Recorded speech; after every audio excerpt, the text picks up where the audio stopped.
दोस्तों नमस्कार, आप देख रहे हैं हेलो न्यूज वर्ल्ड। सोच बेहतर कल की। तीनों पार्टी जेजेपी मिलकर के चुनाव लड़ने की बात करें।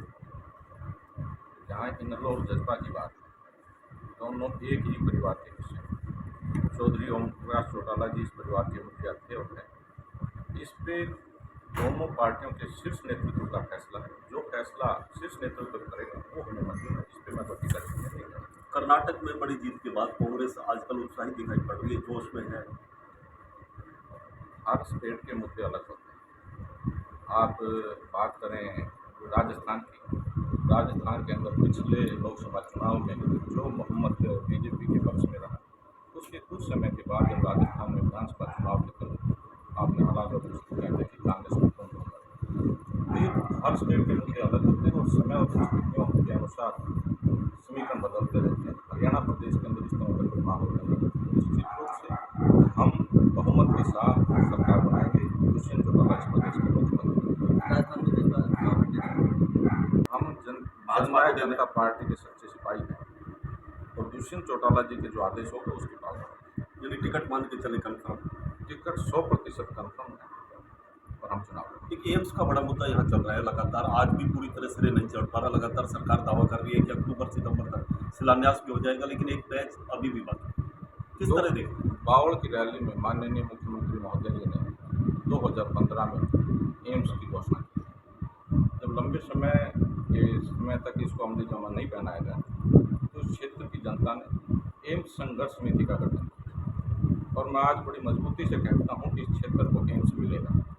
लेकिन एम्स मिलने का जो माध्यम होगा वो इस क्षेत्र की जनता और एम्स संघर्ष समिति और क्षेत्र की जनता के संघर्ष से एम्स इस क्षेत्र सरकार का कोई योगदान है इसमें? सरकार के योगदान के बगैर तो संभव ही नहीं हो सकता कोई चीज़। और जिस तरीके से आप जनता को और उसको दे रहे हैं संघर्ष समिति को, तो क्या जिस तरह के भाजपा नेता राव इंद्रजीत सिंह की बात कर ले, सहकारी मंत्री की बात कर ले, तो वो भी श्रेय ले रहे हैं इस मामले में। अगर हम बात करें स्थानीय मंत्री की, बावड़ से जो मंत्री उनका नकारात्मक रवैया इस बात से बिल्कुल स्पष्ट होता है कि इस क्षेत्र की जनता कुछ लोग चुनिंदा लोग और एम्स संघर्ष समिति उंगली कटवा करके शहीद होना चाहती है।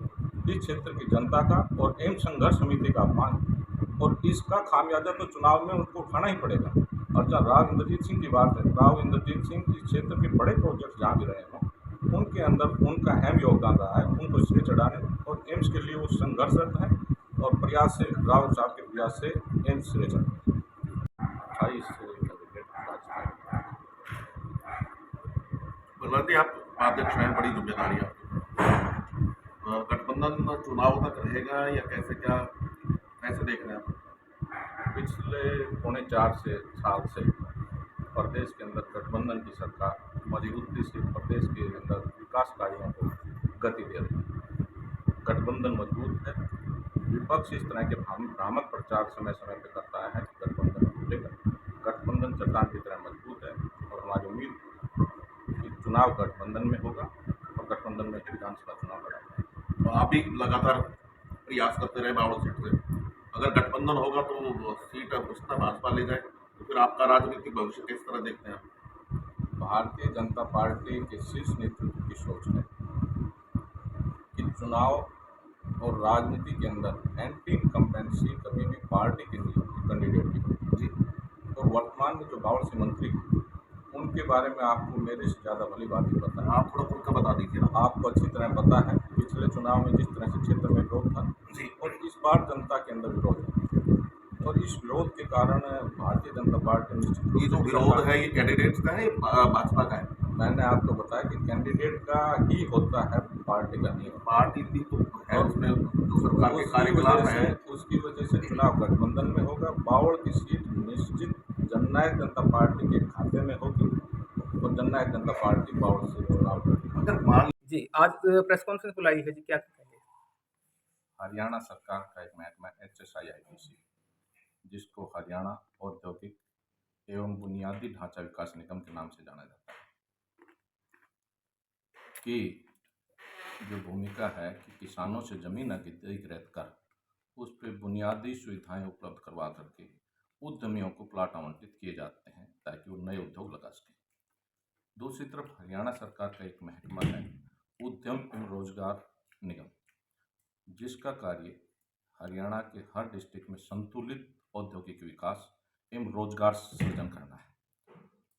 इस पॉलिसी के तहत अनुसूचित जाति से संबंध रखने वाले उद्यमी जो किसी भी औद्योगिक क्षेत्र में HSIDC के संपदा उसमें उद्योग लगाना चाहते हैं, उनके लिए 10% छूट का प्रावधान है। लेकिन पिछले 3 वर्ष से इसको अधिकारियों की लेट लतीफ़ी की वजह से लागू नहीं किया गया। एक मामला जिसमें एक प्लॉट मेरी धर्मपत्नी श्रीमती पिंकी सभरवाल के नाम पर हुआ, हमने पूरी पेमेंट की अदायगी HSIDC को कर दी थी। अदायगी करने के कुछ समय बाद मेरे संज्ञान में आया कि पॉलिसी के अंदर 10% छूट का प्रावधान है, तो मैंने इसकी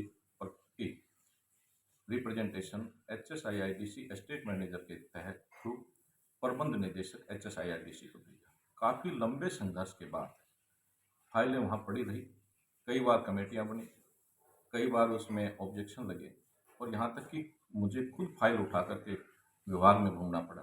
कई बार ऐसी परिस्थितियाँ हुई कि मुझे वहाँ रुकना भी पड़ा। ये मामला मैंने दुष्यंत चौटाला जी के समक्ष अनुसूचित जाति के प्रदेश स्तरीय सम्मेलन जो जननायक जनता पार्टी द्वारा आयोजित किया गया था उसमें भी रखा। उसके लंबे संघर्ष के बाद मुझे 15 से 20 बार वहाँ जाना पड़ा और संघर्ष की जीत हुई। जहाँ सॉफ्टवेयर में प्रावधान नहीं था, जहाँ ऑक्शन ब्रोचर निर्देशिका में कहीं प्रावधान नहीं था, हमारे संघर्ष के बाद ऑक्शन रजिस्ट्रेशन में प्रावधान किया गया और जो ब्रोचर है उसमें भी अमेंडमेंट किया गया और जो भी उद्यमी जिनको 22 दिसंबर 2020 के बाद किसी भी औद्योगिक सेक्टर के अंदर HSIDC द्वारा प्लाट आवंटित किए गए हैं, वो इस स्कीम का, इस पॉलिसी का फ़ायदा लेकर के 10% छूट ले सकते हैं। इससे जहां SC कैटेगरी से संबंध रखने वाले उद्यमियों को फ़ायदा मिलेगा, उनको प्रोत्साहन मिलेगा और एक केस में जिसमें हमने पेमेंट कर दी थी उसमें रिफंड भी जारी करवा दिया गया है। एक बहुत बड़ी उपलब्धि है और इस उपलब्धि के लिए हम हरियाणा प्रदेश के उप मुख्यमंत्री श्री दुष्यंत चौटाला जी, उनका भी तहे दिल से धन्यवाद करते हैं और पूरा समाज इसके लिए उनका ऋणी रहेगा। बात की जाए राव साहब की, केंद्रीय मंत्री राव इंद्रजीत सिंह की, तो बावल के विधानसभा क्षेत्र में उनकी भूमिका को लेकर क्या कहेंगे? राव साहब इस क्षेत्र के सांसद हैं, हमारे सम्माननीय हैं और न केवल बावल विधानसभा क्षेत्र बल्कि पूरे लोकसभा क्षेत्र के अंदर जितने भी बड़े प्रोजेक्ट्स हैं, जो पालिका पुल हो, नारनौल रोड पे पुल का मामला हो, ये उन्हीं के प्रयासों से सिरे चढ़े हैं और बावल क्षेत्र के अंदर तो उनके विकास में उनका विशेष योगदान रहा है। के संगठन का जैसे बात की जाए तो चुनाव में अभी जो बीजेपी है या कांग्रेस है वो चुनाव संगठन पे ध्यान दे रही है, तो बसपा की ओर से, जो जसपा की ओर से अब संगठन में नई नियुक्तियां हुई हैं, क्या कहेंगे? संगठन का कार्य कोई एक दिन का कार्य नहीं, ये निरंतर जारी रहता है और जसपा का संगठन मजबूत है और निरंतर मजबूती के लिए प्रयास किए जा रहे हैं। वर्तमान में जो पार्टी के सीनियर नेता हैं उनको पदोन्नत करके ऊपर लाया गया और नीचे युवाओं को तरजीह दी गई है। संगठन पूरी तरह चट्टान की तरह मजबूत और संगठन के दम पर हम चुनाव लड़ेंगे और निश्चित रूप से सरकार बनाएंगे। बावल क्षेत्र में विकास कार्यों को लेकर क्या कहेंगे सर? 4.5 साल का इस गठबंधन सरकार के दौरान जहां एक्साइज एंड टैक्सेशन की बिल्डिंग की बात हो, सिविल हॉस्पिटल के ROB की बात हो, धारवाड़ा के अंदर अंबेडकर पार्क के जीर्णोद्धार की बात हो, अनेक ऐसे कार्य हैं जो दुष्यंत चौटाला जी के सहयोग से संपन्न हुए हैं और आने वाले समय के अंदर इन कार्यों को और गति दी जाएगी और इन सब कार्यों के लिए हम दुष्यंत चौटाला जी का आभार और धन्यवाद करते हैं। राजस्थान में चुनाव को लेके अभी बात चल रही है कि राजस्थान में जसपा चुनाव लड़ेगी, क्या कहेंगे चुनाव को लेकर? वर्तमान में हमारा पार्टी के कुछ सीनियर नेतागण राजस्थान में सक्रिय हैं, उन सीटों को चिन्हित किया जा रहा है जहां हमें चुनाव लड़ना है और उम्मीद है कि राजस्थान के अंदर 28 चिन्हित सीटों पर अगले विधानसभा के अंदर जननायक जनता पार्टी अपने उम्मीदवार उतारने का काम करेगी। हरियाणा की राजनीति की यदि बात की जाए तो चाहे कांग्रेस हो, चाहे NLA हो, चाहे भाजपा हो, तीनों चारों तरफ से जसपा पे सियासी वार किए जा रहे हैं, क्या कहेंगे गठबंधन को लेकर? गठबंधन मजबूत है, चट्टान की तरह मजबूत है। ये प्रहार पिछले 4.25 साल से किए जा रहे हैं और विपक्ष का काम तो भ्रामक प्रचार करना होता है। और चर्चा उसी की होती है जिसमें कुछ दम होता है। दुष्यंत चौटाला के व्यक्तित्व और उनकी कार्यशैली से विपक्ष घबराया हुआ है। गठबंधन बरकरार रहेगा, चट्टान की तरह मजबूत, और चुनाव मेरी उम्मीद है कि आने वाला चुनाव गठबंधन में लड़ा जाएगा।